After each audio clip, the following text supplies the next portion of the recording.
Okay, now we have a HRSA award. I know it's not NIH, but for non-SNAP, it is kind of like a non-SNAP award. And the unique elements is there's multiple one-year award lines. There is annual and final financial reports that are required. And in this case, the sponsor carryover terms is subject to sponsor limitations. And so prior to Workday, we would get a new funding action. It would establish, it would establish the budget for year one. The budget start and end dates would just be based on that budget period. So usually a 1 year period. And we'd have a financial report that's due at the end of year one. And then what would happen for all of these is we would get a renewal funding action for years 2 through 5. We would set up for every year. So for year 2 and 3 and 4 and 5, we would set up a new budget number. The activities would have to take place, all the expenditures and things would have to take place in that given budget number. And then a final report would be due, or a financial report would be due at the end of each of those years. So years 1 through 5 would require separate budget numbers and separate financial reports. Now for Workday, an award setup request is going to set up that award and then the first year award line. Kind of same construction. An annual report is going to be due. And then what will happen subsequently is we will receive supplement and extension mods. For when we receive each of those mods, we'll see that carry forward that's not SNAP. We can't commingle the funding, that we see that annual reports are required. And so what that'll do is for us to set up a brand new award line for the department. We'll also put a new annual financial report award task for these years. In the very end, we'll have a final financial report award task due at the end of year 5. So we have this HRSA award, and I'll first just show it's an LOC award. There's no billing schedule. I'll come to the award lines, and you see that there are multiple, right? So you have started its life. Award line 1 was a single year period, 7/1/2021 to 6/30/2022. We had another one that had the same approach.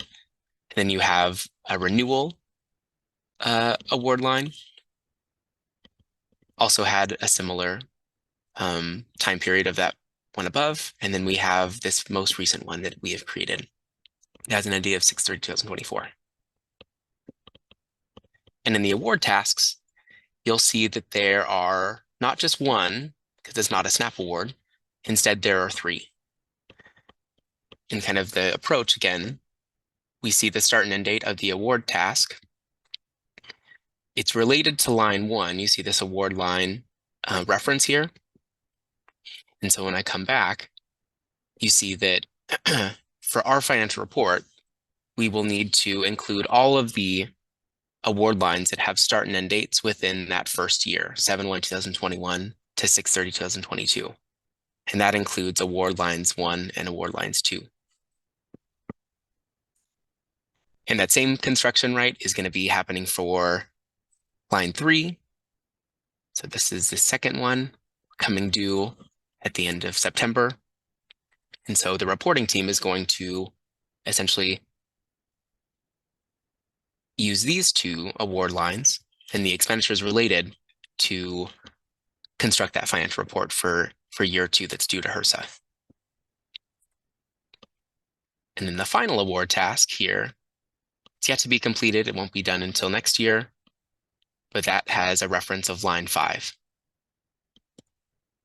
And in this case, there's not another award line that's similar. In this case, there were 2 for year 1, 2 for year 2, and 1 for year 3. The department may or may not set up another award line.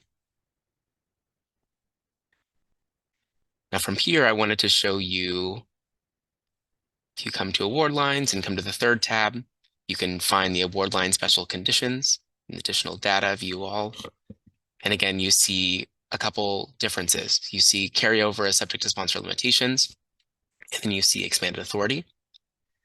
HRSA is a sponsor where they have a unique carryover term that if the unspent balance is greater than 25% of the award amount, or greater than 250,000, whatever one is less, then carry forward is an automatic. But if it's less than those thresholds, then you can carry all the funds forward and have them available in the subsequent year. So that's kind of why what this carryover subject to sponsor limitations is. And HRSA is also a DHHS award, and it has expanded authority in this one.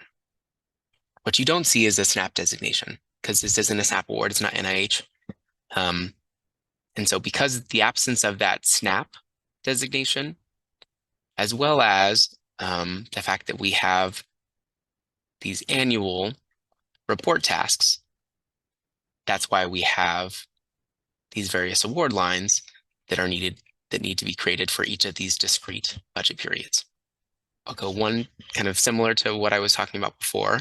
So in your SNAP example, because everything could be put together in one single award line, you would request a temporary internal extension for if you're waiting on funding for year 2 or year 3 or year 4.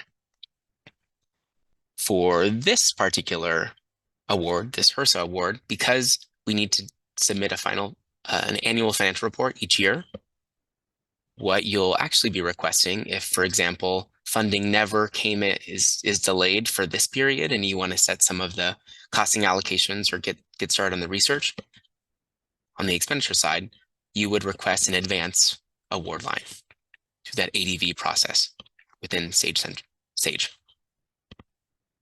So it's a difference. Because we need to segregate and separate the expenditures, you'll need to request an award line be established for the next year. Another question that we regularly get is around naming conventions for award lines. And the conventions are outlined on the GCA website under setting up an award line. And different types of award lines will warrant different naming conventions. So starting at the top here, awards with outgoing subawards, there should be a subaward included in the name for that grant work tag. Additionally, when you move forward, you see participant support costs, and that's also another type of award line that we need to specifically call out and highlight with this participant support name. We also have equipment fabrication, includes fabrication in the name. Cost share will also include cost share. And then finally, program income will also include program income in the name. So that's one way to easily know and kind of delineate different types of award lines that you may need in your award. Another question is how to identify primary award lines versus sub-award lines or previously sub-budgets. And in Workday, the construction is different than what it was in our old financial accounting system. And so in Workday, you'll see when you look in the award lines and specifically the sub-tab here, you will see that the first line is going to be listed as primary yes, and that indicates it's a primary award line. All subsequent award lines that are created and associated with this larger award don't have a primary award line notation. And that's the construction within Workday. You only can have one primary award line and all the others are non-primary.